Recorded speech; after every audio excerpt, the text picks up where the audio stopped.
நாடகம் பஸ் அது நான் எல்லாரும் பாடினேன்.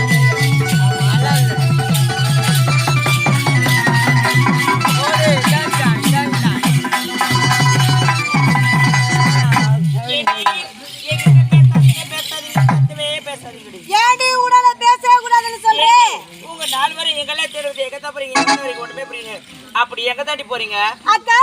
நீங்க தான் எங்க போறீங்க எங்க வரீங்க தெரிய மாட்டேங்குது. அத பாத்தீங்களா?